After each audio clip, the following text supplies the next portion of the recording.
This podcast contains details on the darker side, so listener discretion is advised.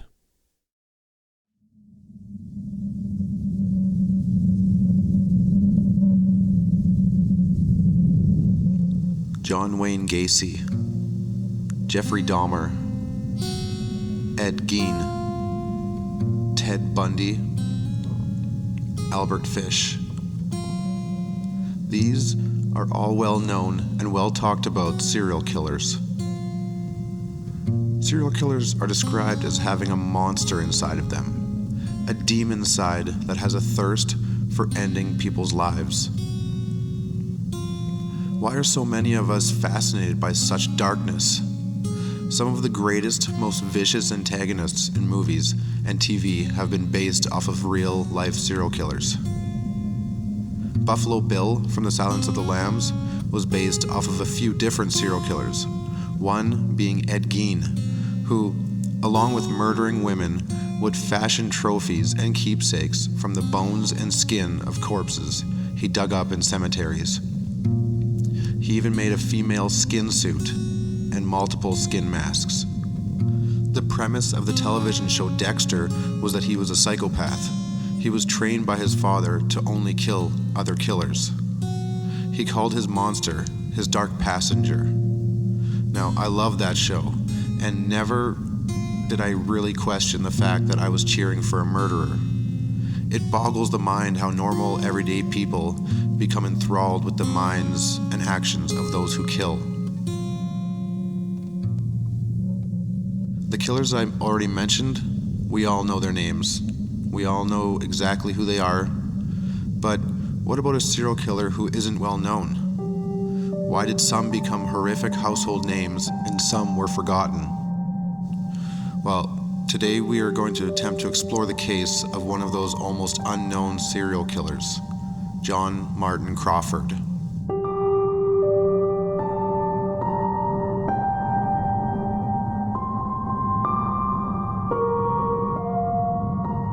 In the 1990s, media outlets and news stations were covering the trials of Paul Bernardo and Karla Homolka. We know these names. We remember the cruelty that they caused to so many innocent women. Would it surprise you to find out that around the exact same time, another killer was on the loose?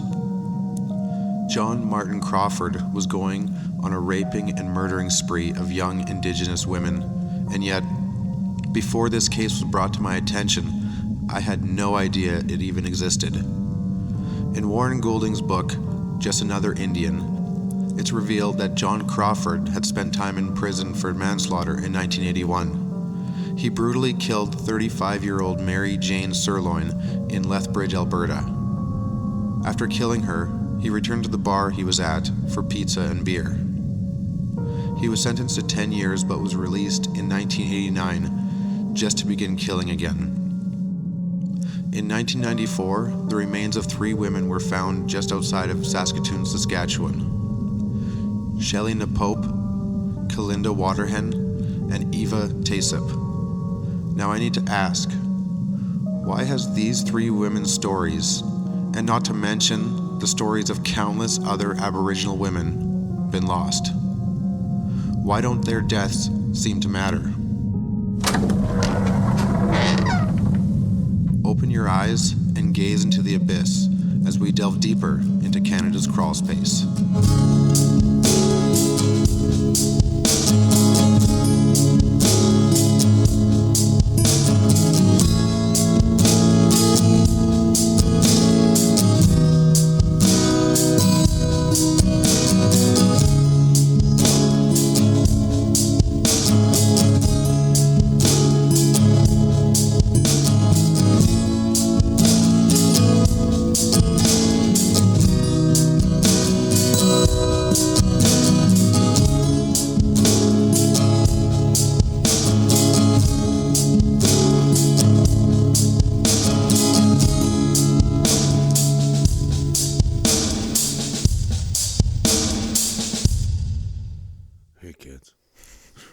Welcome to Canada's Crawlspace, the podcast that's going to probably give you nightmares Now, Sean, let me just take a minute right now to address our loyal followers about the benefits of our miracle mineral supplement. Now, do you have cancer? Do you have diabetes? Autism? Now, my glorious leader, Jim Butler, I'm so sorry, glorious leader. Jim Humble wants to talk to you about the miracle mineral supplement. They are tablets you put in your water made entirely of chloride solution and industrial bleach. This is a true story. Won't that hurt? It will hurt, and it will purge you of all demons, of all sins. Do you like sinning, Sean? I kind of do. You son of a bitch. You need these tablets. You need these I tablets, need these Sean. bleach tablets. MMS tablets. Is this a sponsor or what are we doing? I hope so. If you're listening, glorious leader Jim Humble, Not Butler. please send money. And nobody ever take MMS tablets. Yeah, don't do it. It sounds like you're going to be shitting blood for a while. It will completely shed your intestinal lining. You don't need that bad. That's where the sins are kept. The best part of these tablets is that it's catered towards people with IBS as well. Oh, irritable bowel syndrome. So they're already ruined, and this is just worse. Yeah. You guys don't know what can cure your ruined butthole? Bleach. Just ingest Well, there's it. a lot of people that bleach their buttholes, so Well, That's outside. That's not That's interior. outside. The interior butthole, Sean. the interior of the butthole. I would love that sponsor. It's perfect for a murder cast. Well, we would take their money. Yeah. I would probably take We'll take anybody's anybody's money. money. I mean, shit. Well, there's limits. Like, if you're like a neo-Nazi group, maybe just don't tell anybody and give us the money. Like, Send it to us anonymously. Yeah. Don't nobody on Twitter about it. we'll take your money. I mean, it's better with us than you. But Yeah. That's a good point. yeah, isn't that a great point? That is a great You know, point. they're like, hey, this guy took money from Klansmen, and it's like, yeah, but now those Klansmen have less money to buy lumber and burn crosses on people's lawns. Like, The you lumber were industry will take their money. you were helping the situation by taking money from people nobody likes. Helping the economy and our podcast. It'd be The like lumber economy. the Westboro Baptist Church, if they were like, we'll give you all of our money. And then people would be like, my, you monster. You've taken all their money. And it's like, well, yeah, I just took all their money. Now they can't even make fucking signs. No. Well, good point. Can I have some of that money? No, it wasn't your It's idea. like, the more hated you are, the more I want your money. So if nobody likes you, send me money, please. You got nowhere to spend it on anyways. We will not spread your message, but we will take the money. Yeah, no advertisement. But, well, aside from mentioning your name and saying how broke you are now. But And, that's and about how it. much of a shitty person, too. I also got to bring up Tesla while we're here. Okay. And his flamethrowers. Did you see the flamethrowers? I didn't see any pictures, but I heard about it. So he made these flamethrowers. $500, you get a flamethrower. You're talking about like Nikolai Tesla? No. No. Tesla. The owner, Elon Musk. Elon Oh, Musk. okay, Yeah. So Elon Musk makes these flamethrowers, and they say that they're not going to ship them to people because they're labeled as a flamethrower. So the workaround was to put on the label, not a flamethrower. and that was the fixture. Actually, that's how I started sending my drugs across like borders and stuff. I just Not put drugs? on not drugs. Now Don't even bother looking inside these. This has also solidified the fact that Elon Musk is that fucking guy from The Simpsons. Scorpio, Hank Scorpio. Elon Musk Hank is Hank Scorpio. I'm all right That's with right. that. He has that fucking flamethrower. He's like, And the jetpack. if you kill a couple people on your way out, it'd be much appreciated. Yeah. So now he's putting flamethrowers in everybody's hands. You never know when you need to burn something down quickly. Oh, I guess not. Hopefully, neo-Nazis don't get a hold of those. Well, fuck, if they Quicker. send us cross-burning for if they them. send us all their money, they can't, right? Exactly. Then we can buy the flamethrowers. Yeah. I feel bad for anybody who's ever like gotten money from shady sources and gotten flack for it. Yeah, yeah. I'm still doing that since that episode. I wanted that. I do that to everybody now. Yeah, that's like your thing now. Apparently. All right. We are going to be talking today. Hey, we didn't introduce ourselves. Oh, yeah. I'm Corey. I'm Sean. And I'm Jesse. We fucking did it, guys. You want to know something really funny? When I mentioned a surprise earlier, I was going to say my name was Corey. Oh. And then you. I planned on you doing that. Continue the cycle. You must have stuck it in my head. Because last time I was going to be... I already had in my head that I was going to say your name. And then you said my name. That's like... So then I said your name still. You fucked over Jesse again. Before we get into this, I need to share an easy way to win rock, paper, scissors. Always go paper. If you're going up against guys, yeah, always go paper. Oh, because they like to use rock? Yep. Yeah. Because it's more aggressive? Yeah, if you throw paper 3 times... Fucking testosterone. Even ruining games of rock, paper, scissors. And if you're playing rock, paper, scissors with a woman, always go paper. Same. I don't know. I haven't heard that there was a difference. Well, you got to... It's pretty good. You got a 1 out of 3 chance. You do. I mean, yeah, the odds 33% is pretty good. until they catch on. Don't do it in the second game, though, because they'll have caught on by then. And you'll get hit with 3 scissors. 3 scissors. That's dangerous. 3 scissors for women. 3 one-armed scissors? See, now you're going to start doing it, too. I'm going to have to be the holdout. Yeah. Eventually, you'll be doing it, Jesse. Nope. Oh, yeah. Nope. So now, today we're talking about John Martin Crawford. We are. And on an interesting note, the newest potential serial killer, his last name is also Crawford. Yeah. Which we will probably touch on later on as more details emerge. That's the one old guy there? Yeah, The jolly landscaper guy? Yeah. where they found remains in the flower beds. Yeah. Isn't it funny that they use just such nice pictures of him? Wow. There's no mug shots or anything like that. It's just this really nice picture of him next to the garden that he Big smile on. fucking, yeah. This guy killed multiple people. Yeah. So as details emerge on that'll be interesting. Mm-hmm. Yeah. Because there's stuff coming out saying that he's probably murdered more than just the 2. Oh yes. Well, they're going through every basically place he's landscaped and checking out the place where he stored his tools and stuff. Mm-hmm. Yeah, I think they plan on finding more, so that'll be for further down the road. There'll be a lot of information too. All right, so let's get into the background of John Martin Crawford then. John Martin Crawford was born March 29th, 1962 in Steinbach, Manitoba. His mother, Victoria, was unmarried, but in 1964, she married Al Crawford. Together they had a son, and in 1967, a daughter, after the family had moved to Vancouver. Yeah, that was wrong fluctuation. The wrong inflection? Inflection, yeah. Al was an abusive alcoholic who drove a taxi. Beginning at age 3, John would repeatedly run away from home, and the police would often be called to find him and bring him home.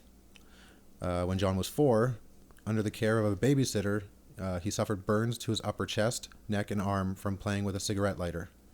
He spent several days in the hospital and came out with extensive scarring that other kids would tease him about. Under the care of other babysitters, John was sexually molested, also when he was 4 and again when he was 7. Can you really call that being under the care of somebody Yeah, at that no, point? Well, not good care. No. Yeah. Under the demon. Yeah, under the Monster. under the monster. Yeah. Yeah. There you go. In kindergarten, at the age of 5, he was told that he was stupid, and his teachers recommended he transfer to a different school for grade 1. Him and Stinky Pork Chop Rob. Yeah. John went through different emotions quite frequently. He would be quiet and withdrawn at times, but would switch very easily to hyperactive and disruptive. How the fuck does somebody tell you you're stupid when you're 5 years old? I don't know. That is insane. Is Every he stupid? 5-year-old is stupid. Yeah. He was extra stupid. Yeah. He went on to fail grade 1. Sorry, my lips were getting chapped. His mother was a self-admitted addict to bingo, while her I husband... didn't realize that was a thing. That Well, makes sense. I could see, yeah. It's gambling. Yeah. Gambling addiction. So. While her husband Al was fighting a losing battle with alcohol, he would regularly gamble away all his earnings from driving cab. When the family finally realized that John was troubled, they sought professional help. In Vancouver, he was sent to a psychologist at Vancouver General Hospital as as a result of his behavioral problems and terrible grades in school. Result? As a relate. Yeah, I know. I was like, that's why I stopped with that. As a result, that's what is.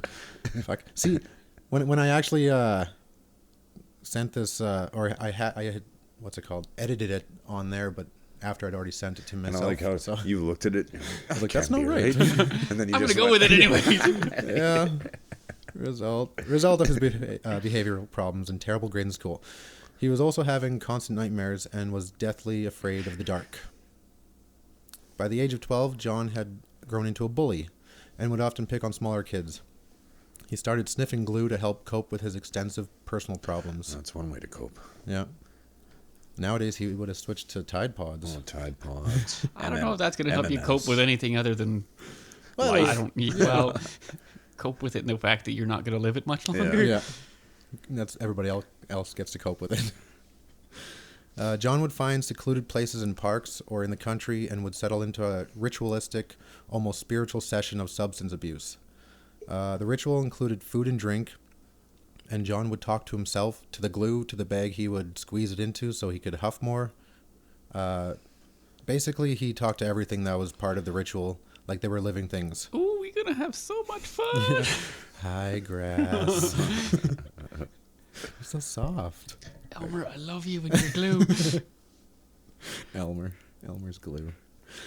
He would anticipate visions of green grass, swaying trees, beautiful mountains, and calm lakes as he inhaled and spoke to himself and the inanimate objects around him. At least he was having fun. Yeah.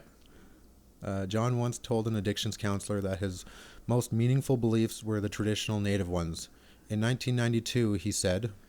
Okay, I feel like I'm going to have to go with like a Lenny of Mice and Men type voice, you know? Oh, yeah.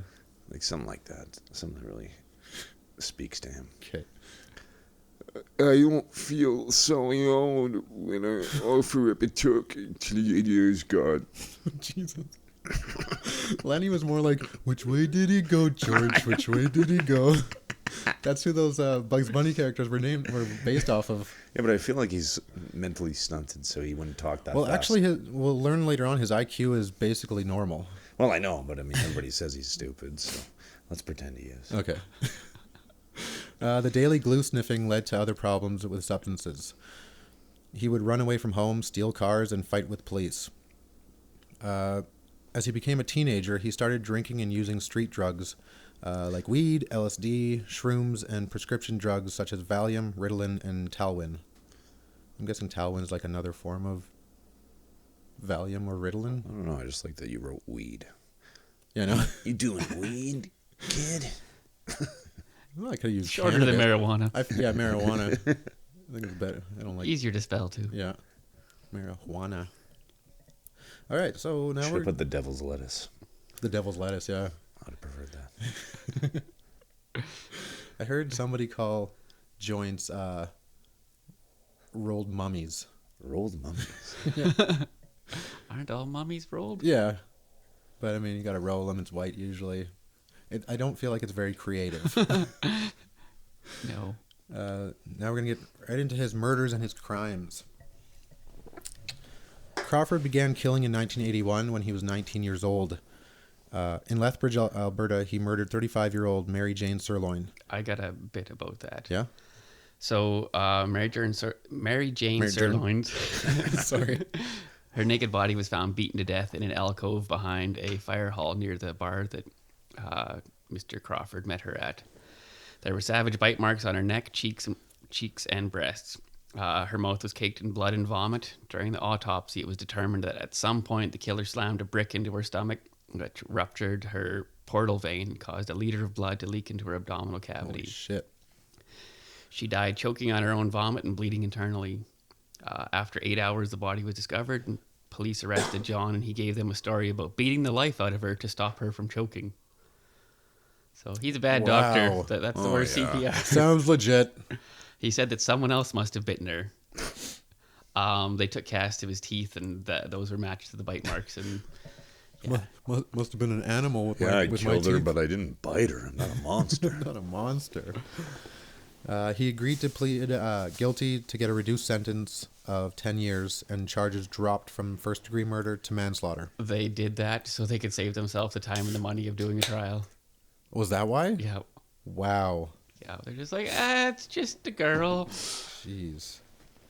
After 5 years, he was granted day parole, but quickly broke the terms of his release and was immediately put back in prison. On March 23rd, 1989, he was set free again, but was put under mandatory supervision, which is what they called it back then. I believe that would have been under his mom. So he had to, she was basically...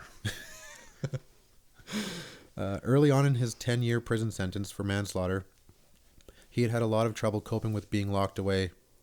He felt threatened in prison, and his anxiety would lead to self-mutilation and other bizarre behavior. He started at the Federal Institution in Drumheller, Alberta, but was transferred to Prince Albert and was also sent multiple times to the Regional Psychiatric Center in Saskatoon. One visit in April 1994 was a few months after he slit his wrist in hope of being placed in segregation. A staff psychiatrist reviewed Crawford's history and concluded that the cheerful man before him was, quote, quite cooperative and friendly, and does not show any evidence of a formal psychiatric disorder. Nicely done. Yeah, very good. This doctor determined that Crawford had an average level of intelligence but had trouble reading and spelling, and probably from sniffing a lot of glue.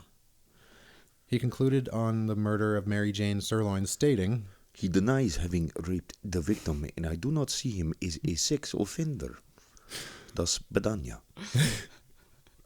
And yeah, we know about some of this now, but this doctor was probably a fucking dumbass, because if he had actually read any of the reports, or maybe he had trouble reading himself, because there's no way that he would have missed the description of Mary Jane's breasts having been mutilated by deep bite marks, indisputably inflicted by Crawford, and the Lethbridge police immediately labeled it as a sexual attack when her body was found.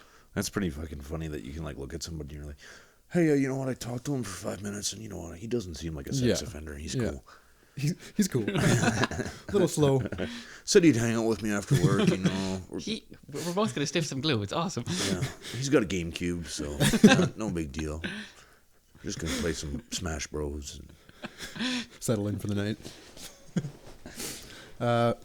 While he lived at home with his mother, he was able to avoid prison, but was fined $250 in December 1990 for trying to hire a prostitute. Do you know what she imposed a 10 p.m. curfew on him after that? Oh, really? Yeah. You're grounded, young man. Grounded. That's what I was saying. What a loser. Yeah. By 1992, which would have been the end of his, or I guess it's the end of his 10-year prison sentence, because he was technically still in there, but he was out. Crawford was like a bomb slowly ticking down to explode. He sniffed solvents, went on long and lengthy drinking binges, and regularly shot up intravenous drugs. On a normal binge drinking day, he would drink 24 beers and a full 26-ounce bottle of hard liquor, which we call a 2-6. Sounds like a day of camping. Yeah, exactly. And yeah, over the course of the day. This was the year that he would snap and cave to his inner bloodlust. Just a quick interlude. While he was in jail in PA, that's where he met Bill Corrigan, his Oh, that's right, yeah. eventual partner in crime.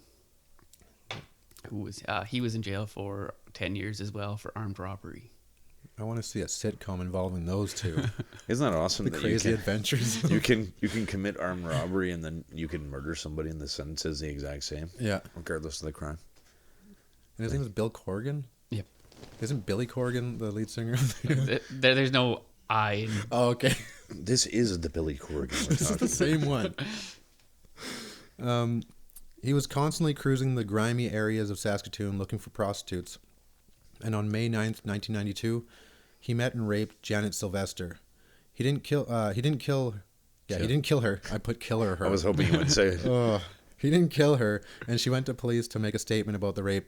Police found Crawford on a beach, almost dead from substance abuse and sunstroke, and held him in remand. In June, his mother posted bail for his release into her custody again. A while later, in 1992, Crawford met up with his old jail buddy, Bill Corrigan. The two would constantly drink, get fucked up, and look for prostitutes. They picked up 16-year-old Shelley Napope. Both men raped and beat her. After getting their fill of this poor teenager, Crawford dragged Shelley's broken and abused body into a nearby brush and stabbed her to death. A nearby bush. It's brush, same thing. That was I know I put bush, but I wasn't going to correct it because it was close enough. hers was the.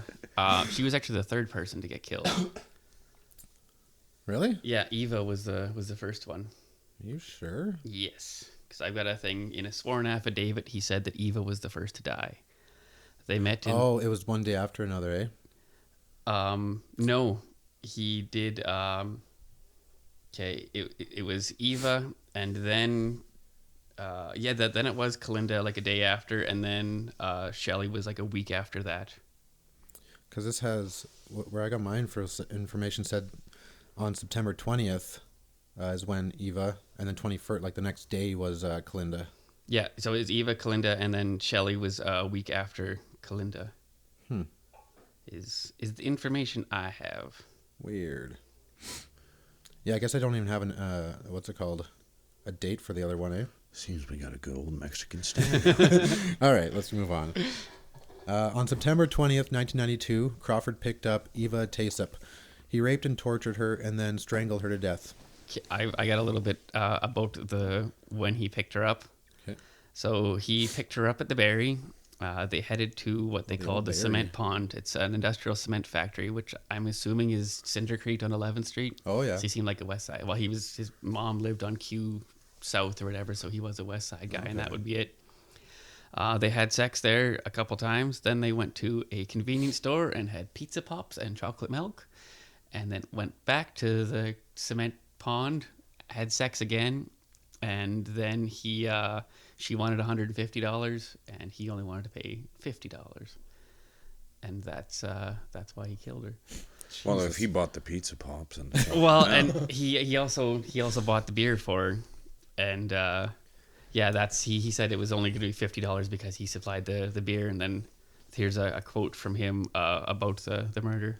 I remember her hands and my arms trying to get me loose and her stomach moving up and down. I was thinking, she's only worth $50. I'm not going to jail. She has no right to live. Even when she went limp, he kept his hands on her throat and made sure she was dead. She also suffered a broken rib and jaw. Holy fuck. You know what that reminded me of? What? Unsolved Mysteries. It did, yeah. You have that voice down. What the hell's that guy's name? Robert Stack. Yeah. Rest in peace. All right, to top it all off, he grabbed a rusty saw he had in his car and cut her arm off before burying her body. The next day, September 21st, 22-year-old Kalinda Waterhen met the same tragic fate as Eva Taisup, although her body was left intact. And with that, it also goes into he takes his dates out for pretty high class meals. He took this one to KFC beforehand. That was before they even had those like sad bowls of food that they just throw everything together in. This would have been the KFC and Diefenbaker, right? Probably. Yeah. Yeah, you worked there. I did work there. And she wanted more than the $45 that he offered, so he killed her. Jeez. Took her out to Bear Ass, dropped her off. Is that where it was, Barras? Yeah, well, it says Moon Lake, but that's where they found all the bodies was around Bear Ass. Oh, weird. I didn't know that. And now teenagers go there to get fucked right up. They would have then They too. always have, yeah. Oh, you back then too, Yeah. yeah. In October 1992, Crawford took part in the beating death of a Saskatoon man and spent most of 93 in the Saskatoon Correctional Center on assault charges. 2 years later, in 1994, a hunter stumbled across human remains southwest of Saskatoon. Crawford became the #1 suspect, and police put him under surveillance for 4 months. I'm gonna just back up a little bit to the when John and Bill picked up Shelley. Okay, yeah. So this was apparently what I found was a week after Kalinda was murdered, and instead of going to the cement factory, they went straight out to Moon Lake. Crawford had sex with Shelley and then left her and Bill so he could go get high, sniffing lacquer. Crawford thought at first it might be nice to sniff solvents with Shelley, but decided it was a bad idea. I tend to get into fights with people when I sniff. And Change his accent. Crawford claimed initially that Bill had killed her, because Shelley wanted $200 for services rendered. Crawford said that her throat was slashed before that he himself stabbed her another 18 times because he thought she might have been faking dead. After stabbing her the 16 times? No, or because so? her throat was slashed. So he thought that with her throat slashed that she might have just been faking it. So he had to stab her another 18 times to do it. Oh, man, you got to make sure. But That's more than a double tap. It's crazy. Bill's knife was used to kill her. Yeah. I haven't find anything that said that Bill did it other than Crawford saying that he did it. But after they disposed of her body, they went back to John's mom's place and he rinsed off the knife with mouthwash and then apparently tossed it into the river at some point after that. Mouthwash, eh? I wonder if that would work as a cleaning. Well, it has. I mean, it would have had alcohol at that point in time. They have alcohol free now, yeah. but I mean, it wouldn't work like MMS tablets. Sponsored by. We're trying to get that sponsor out for the worst thing in the world that you could take. During those 4 months, he picked up Teresa rematch. Crawford brutally beat and viciously raped her. Key match. Why did it fucking autocorrect to that? Key match wouldn't have been an actual word. It would have autocorrected to rematch. Yeah, I guess, eh? Fucking shit. And dumped her body on the street. So police let this happen while they were watching him. She actually in 2000 sued the RCMP. Oh, good. For that. But they went back and there was a trial that ensued and she died of pneumonia before anything was settled. So not good. Nothing ended up happening with it. Shit. Janet Sylvester, who you'll remember from earlier when Crawford raped her and she went to police, was murdered in 1994. Her case remains unsolved, but I got to agree with a lot of other sources that it's very likely that Crawford took out some sort of revenge on her. I mean, that'd be easy to assume at that point. Yeah. Right? Yeah.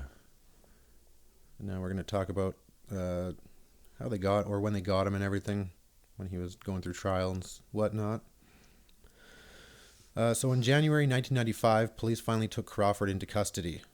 Other women came forward now that this monster was off the streets to give their own accounts of rape and attempted strangulation by Crawford and Bill Corrigan.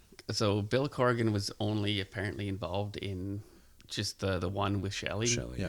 But he knew about the other ones and he actually went to the police about it, about Shelley's murder. Mm-hmm. He thought her name was Angie.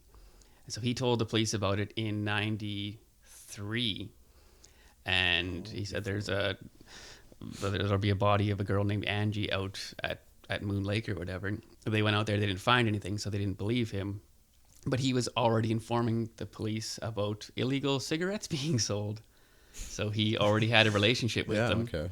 And then when Shelley's body was found, then they came back to him and then started questioning him about it. And then they eventually put a wire on him. Yeah. They wired him. They rented him a hotel room and they wired that. And then they put a wire in John Crawford's mom's car.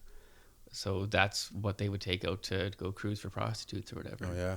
And then for all these services, he was paid $15,000 too. Wow. And not charged for anything. Whoa. That's actually more significant police work than we've seen in one of these cases when it comes to that. Well, I think there's a lot of people pissed that they let him rape and whatnot to women while they were watching him. That's pretty ridiculous when you've got a 4-month sting on somebody and they still commit a crime under your watch. Literally under your watch. Yeah. In May 1996, after an extensive police investigation and the trial, John Martin Crawford was convicted on 3 counts of murder, but authorities suspect still to this day that he killed several other women as well. And with how many hundreds of missing Indigenous women there are still missing, I would have to agree and suspect that there are still probably serial killers out there getting away with killing First Nations women, because more than likely, for racial reasons in Canada here, First Nations women don't get the media coverage like white women do. And to prove that, like I said in the intro, Paul Bernardo was on trial around the same time. And I remember hearing about him and all the details in that case, but Before Corey, you brought up this one. I had no damn clue that any of it even happened, and it occurred in Saskatoon. I remember hearing about it a where we long live. time ago, but yeah, it was there. There was It was very underreported. Yeah. wasn't as sensational. Yeah. So in the 2001 book by Warren Golding, Just Another Indian, a serial killer in Canada's injustice, he suggests that the Crawford case received less media publicity because the victims were First Nations women. Just from the lack of information online about this case and how much details I was able to easily find about Paul Bernardo, I have to agree with Warren Golding on this one. Canada doesn't seem to give really two shits about missing First Nations women who are still out there, and it's still happening to this day. Like, what do you guys think? It's hard to refute that because we do just seem to have a habit of not giving a shit, and so many things have happened, like the Picton case, and this one, like they're far overrepresented in the statistics of people gone missing and murdered. Well, both the missing and murdered and our prison system as well, they're overrepresented in both. Yeah. And it's I mean, it's linked with a complete disregard for what they've been through and where they've come from. We just don't really well, we are more so now. I know a panel's been formed for Yeah, they're missing to women, do some stuff. But there's definitely been, like, they've been treated as second class citizens by society, really. So now they're finally starting to rectify that and looking into these cases. But I mean, these are also, Some of them are really old. yeah. I mean, all these cold cases, you're probably never going to find the answers there. You'd have to find the person that did it and then try to link it to, like, remains that were found and whatnot. You would, But then there's other women that are just missing. No idea. well, and they like, I mean, yeah, you're talking about hitchhikers and you're talking about prostitutes and you're talking about people that they have families that'll miss them, but the society themselves won't. Yeah. So then society doesn't care about them, right? Because they weren't contributing anything, so they don't matter in that sense to the higher ups. So when a prostitute goes missing or a runaway goes missing, it's just like a waste of resources to them. It's easy to dismiss because they get such a transient life, and it's just like they probably just packed up and went to a different city. That's what police typically always say Yeah. right off the bat. Oh, it's just run away. Yeah. But then that comes to legalized prostitution would eliminate a lot of that high risk in that lifestyle well, right? Yeah. Because then essentially you know exactly where these women are, you know what they're doing, they've got timetables. They don't have... It's safer for all parties involved. Exactly. Yeah. So I don't know why we haven't gone in that direction. I mean, it's happening regardless. It's like prohibition of alcohol. Like you can't just ban something and make people stop doing it. It's right now, prostitution isn't illegal. Picking up a prostitute's illegal. Well, exactly. Yeah. In that sense. Yeah. But I mean, you could stand on the corner and say, "Hey, sucky," and Can I? and then the piece. Can I do that? You could. You could. And then, it's too cold today. Yeah. I mean, the John is the one that's going to get in trouble, right? The prostitute they'll say, "Hey, stop doing that." Yeah, I could use some more money. Not gonna lie. But I mean, like, yeah, the whole. Got but a little change in my pocket. Ching-a-ling-a-ling. the fact that it's not regulated and that the process itself isn't legal, that just creates danger and hazard around the entire. Well, yeah, because they're still letting it still lets those the pimps control the women.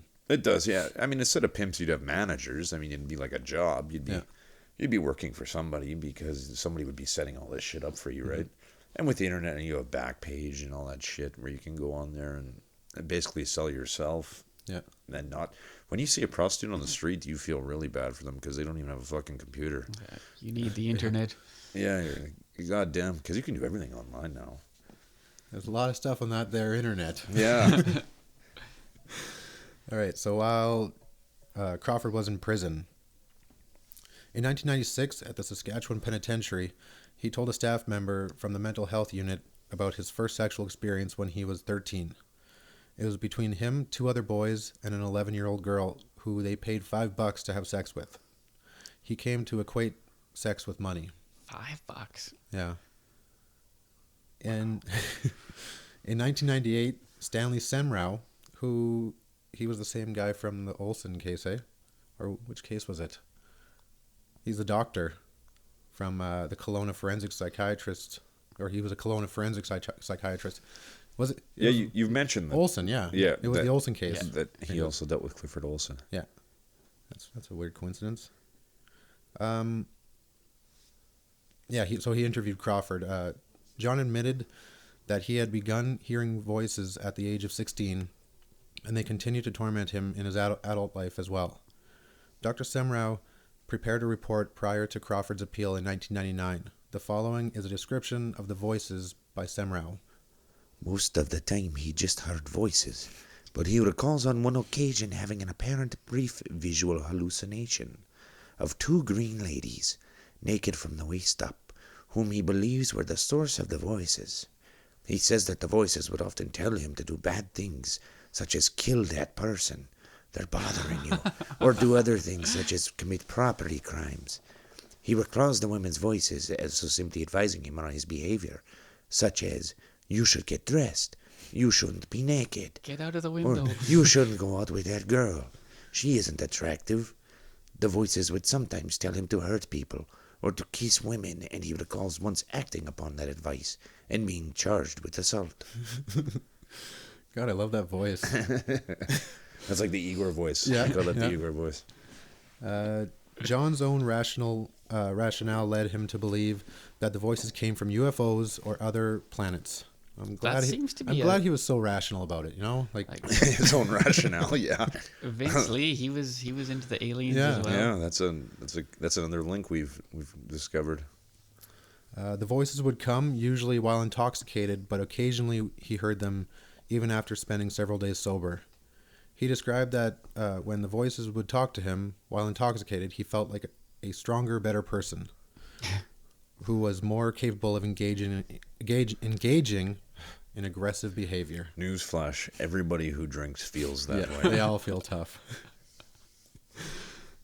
Crawford hated the powerful antipsychotics he was taking to deal with the voices, and later admitted to Dr. Semrau that he lied to Saskatoon psychiatrist Karl Oberdick. Oberdick? I'll say dick. Yeah. Uber dick? That he had not heard the voices for over 2 years, hoping to not get prescribed them again. Dr. Semrau pushed hard over 2 days of interviews at the penitentiary in Prince Albert to try to learn if the voices had something to do with Crawford's history of violence, the killing of Mary Jane Sirloin in 1981, and the other 3 murders in 1992.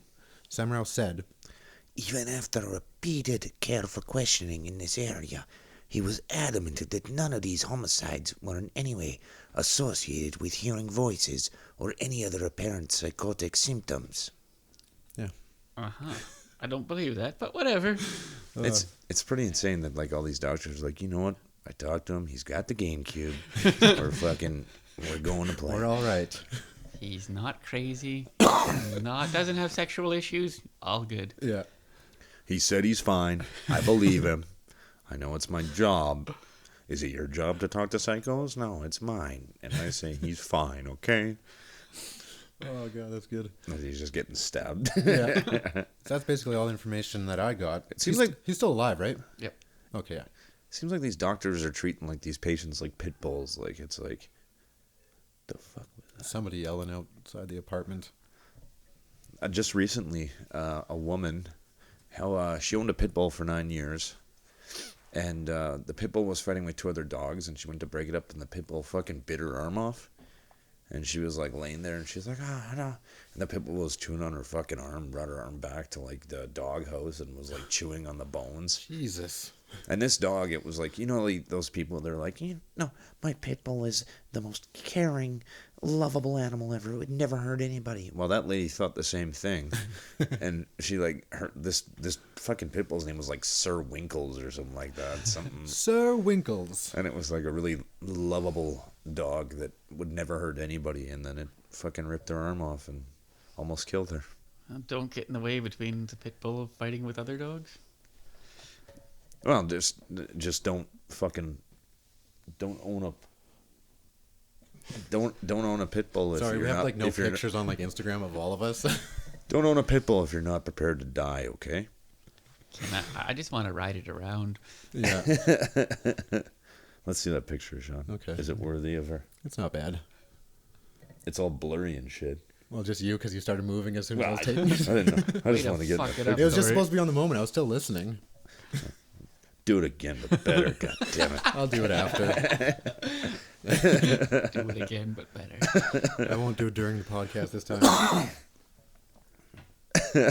So I did make up one more audio file for this episode.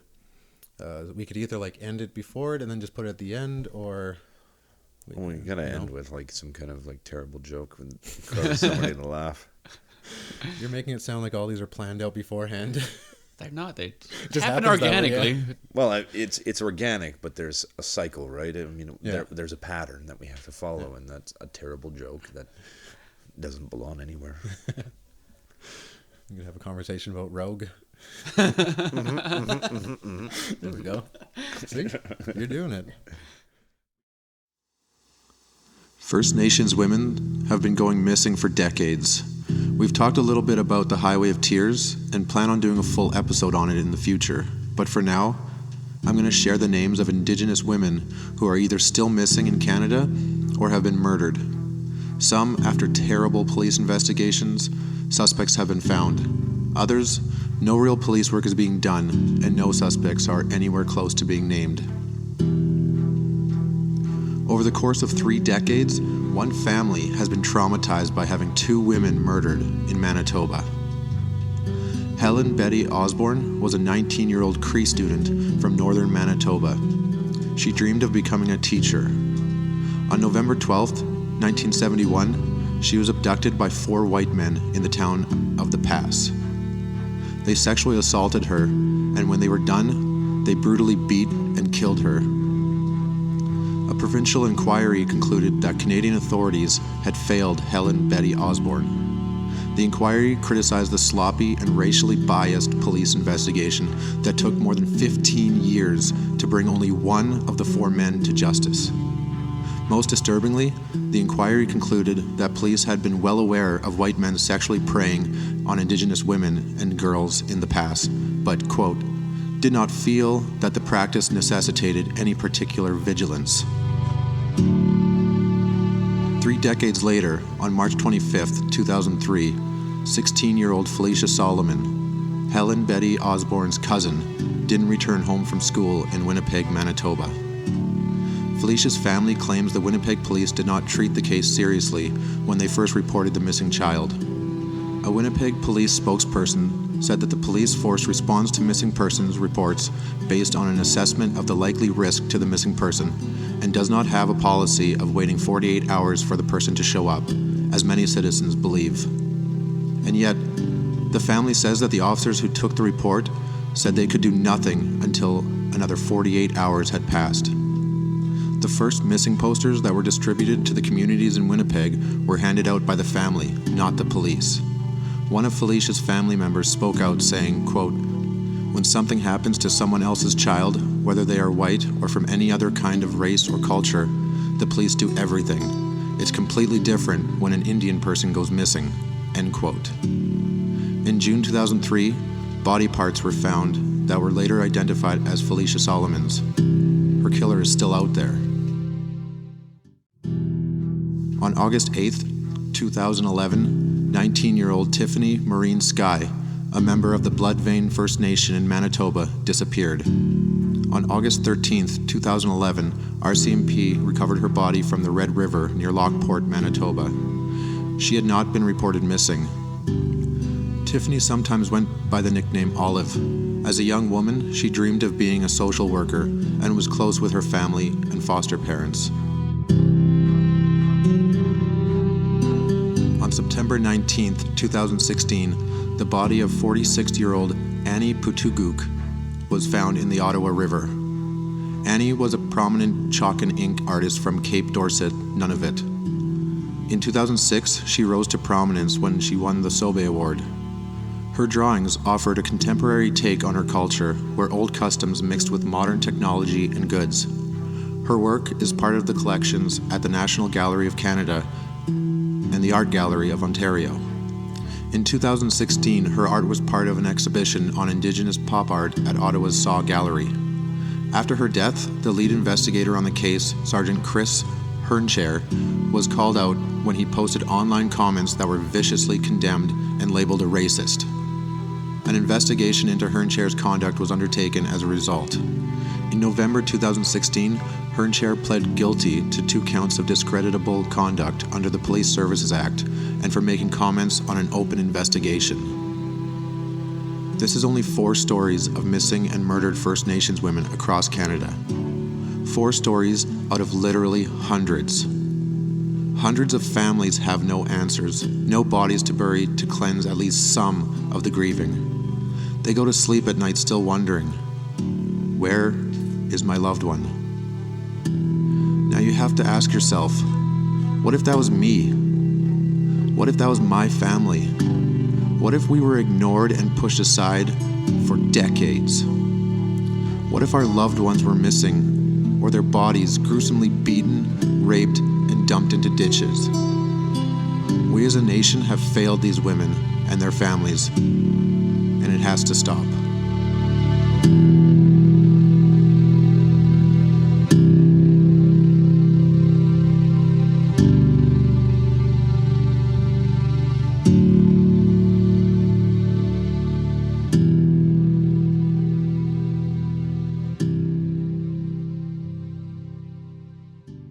If you have the audio clip, we could sign out now, play the audio clip, or we could play the audio clip and then just keep going, talk about fucking pit bulls. Well, let's listen to the audio clip and.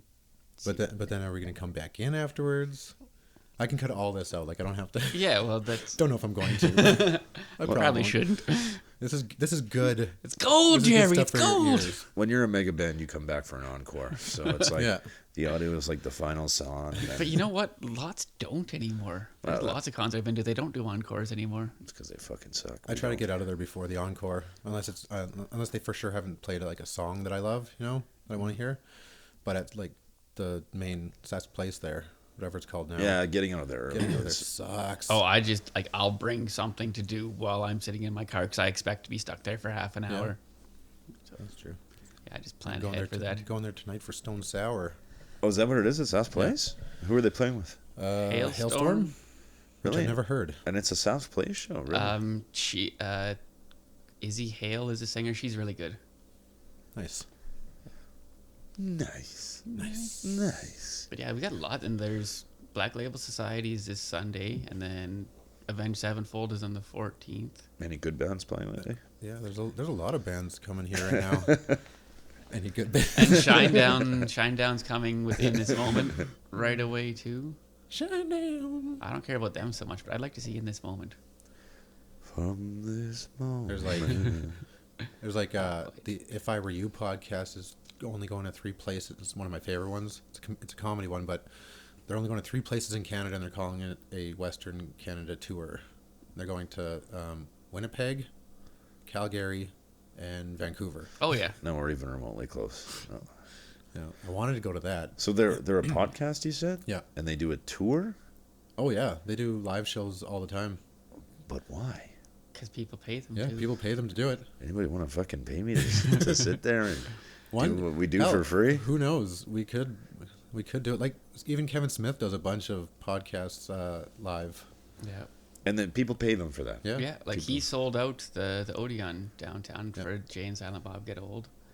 Fuck, that's really interesting. It is. It's a different time where it's not just like musicians. I suppose if you look at it now with Patreon and GoFundMe and Well, as long as people are Kickstarter. being entertained. Yeah. Yeah, that's what it is. and that with YouTube Red now and everything like that, there's all this premium content now. You pay the content creators a little bit of money and you get some extra content, right? Mm-hmm. Well, no, it's all about how you do the show. Like the Jay and Silent Bob Get Old, there is crowd interaction during part of it, so you're paying for the opportunity to maybe get up on stage with them or whatever. But at the same time, you're just paying to be I part like of this it. idea. Let's start a Patreon. Well, $5, you get think- Sean's butt cheeks. $10, you get Jesse's butt cheeks. I think on iTunes just released an analytics thing, so I don't know. It doesn't tell you how many downloads you've had, which really pissed me off. Because why not? Mm-hmm. Why don't you tell me? But we have like from one of the last episodes, there was 49 new subscribers during that episode. Sweet. On iTunes, you saw Yeah, that? so I don't know how many we have altogether, because they don't tell you that much either. Get your shit together, iTunes. Or else I'm just like still illiterate when it comes to computer stuff. Steve Jobs' ghost, if you could contact us through Seance.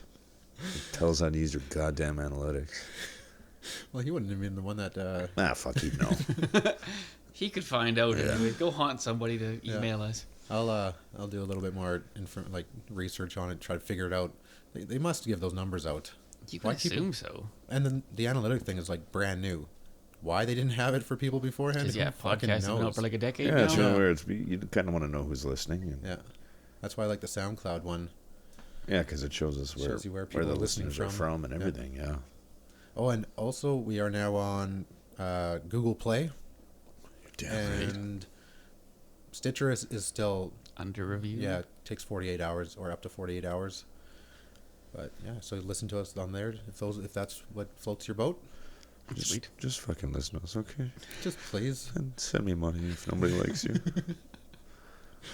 Patreon, I feel like we would need like a definite, like we would need people like reaching out, being like, I want to help you. No, but the you- podcast out. You kind need of to thing. make them think that they're helping you, right? Even when they're not necessarily helping you. But they would be. Well, they would be helping. They'd be helping a lot. Yeah, but we can't tell them that. We got to be like. But that's exactly what we want to tell we, them. You we wanna give make us them, money. We want to make them think we don't need money. We'll be like, fuck, my BMW broke down. Then we'd have to like I'd be stoked to do some like extra like bonus content. bonus content just for them. See, because Like, everybody's we could just always like sit around, get drunk, and talk. I Be can a do fun that. one. I'd like to use reverse psychology on this one. Because everybody's like, I Oh, need yeah, money see. badly. But I want to be like, you know what? Fuck your money. You keep your money. Don't even fucking point that money at me, okay? If you send me that money, I'll be very angry. Like the beginning of this podcast was you going, "Send us your money." Yeah, Yeah, I know, but now I'm using reverse psychology. there's gonna be somebody Settle that down, Dr. Semrau. there'll be somebody that reviews. These guys said fuck my money, so I did. 5 stars. Please send the video. Yeah, please. I'm just kidding. Please send I money. only got a few paper cuts. We could use some money.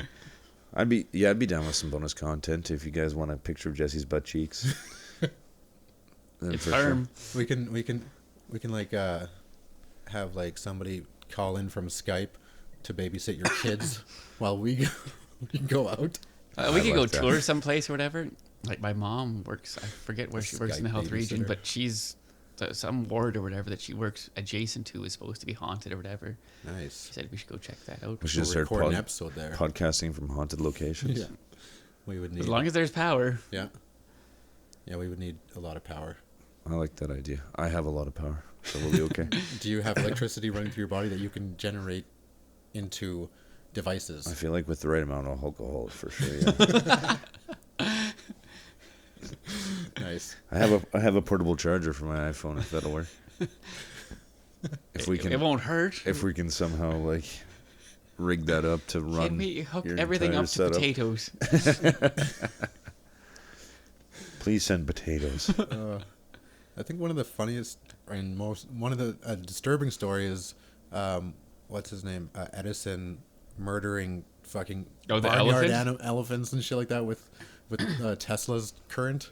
Look, this stuff's not safe. Fucking kills an elephant. Yeah, that's right. When he was trying to fight the current war, yeah, Yeah. yeah. AC/DC Yeah. and what was his current? He was Alternating current was Tesla, wasn't it? yeah, and then so he was DC, and then yeah. he had to Direct current. Yeah, he actually yeah. got Tesla to create AC. Yeah. And then he was supposed to pay him like a buttload of money. He's like, "No, you just learned a lesson." Americans suck. Well, rich Americans. And Thomas Edison was a cockboy, anyways. Fuck you, Thomas Edison. Yeah. Fuck you, Thomas Edison. He stole the phone. He stole the patent. Yeah. No, that No, was didn't Bell. No, didn't Bell steal it though? Fuck yeah, you're right. Bell did. Edison was also a cockboy, though. Inventors were I think fuckboys Edison back in the day. I think Edison actually like stole electricity too, did he not? He worked in the patent office, so he stole a bunch of stuff. Yeah. I'll take this one. But Alexander Graham Bell, you also suck. You gave Canada one thing, and you stole it. You fuck. fucking suck. You disgust me. I feel like we're just trying to like extend it as much as possible because we could have ended like 5 times. Yeah, we could end it 5 times, but where's the fun in that? Exactly. Maybe be like, hey, it's over. Now we can't listen to them talk about fuckboy Alexander Graham Bell and Thomas Edison. One of the analytics actually shows you where people like where the peak is in an episode or something like that. What do you mean? Like they'll download it and it'll be like how many people are at this point, and then it'll drop if people like stop listening. It does. This all is where that people kind of pauses? stuff. Yeah, pause or whatever. So when it goes like 2 minutes and then just drops Yeah. to the bottom. They introduce themselves wrong again. Yeah. Fuck them. You suck. I don't even know who Sean is. Which one's Sean? Is Sean the black one? Yes, Sean is the black one. Not black. He's black. Don't let him fool you. I wouldn't say no. Being black. Well, I guess. But I mean, Louis C.K.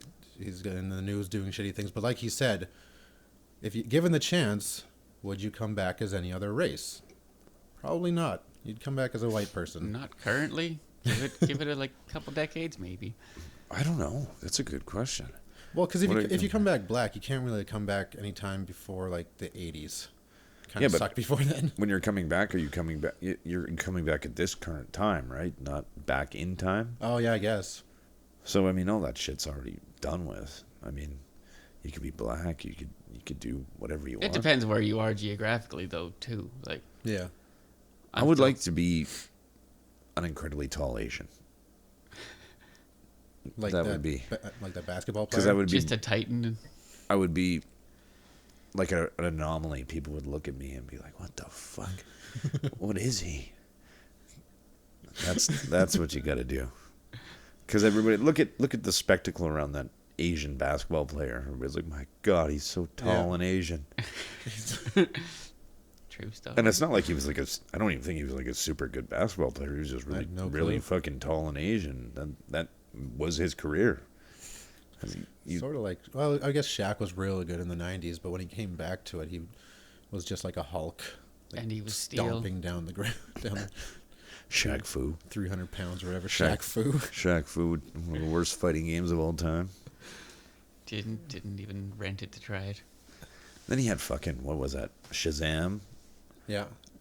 No, not Was it wasn't Kazam? Shazam. Yeah, Kazam, and Kazam, yeah. he was steel. He was the like robot Superman. Yeah, looking he dude. was legitimately a DC superhero, that's right. You know, it's funny, for some reason there's that, I can't remember what the theory's called or whatever, but it's when you think something The Mandela happened. effect. Yeah, there we go. Mandela the effect. Berenstain Bears. Yeah, the Berenstain Bears or Or the the Berenstain Berenstain Bears. Yeah, Stain, that's what it is. And then there's one with that movie, Kazam or Shazam or whatever, whichever That was one with is- Sinbad, where that he was with played Sinbad, but genie. apparently that movie doesn't exist. No, and I thought... And I was remember like- him I was dressed up like "Oh, a fuck fucking yeah." genie. I was like, yeah, Sinbad was a fucking genie. Yeah, for sure. Yeah. And I'm like, wait a minute, no. Everything's a lie. But yeah, I thought Sinbad was a genie too.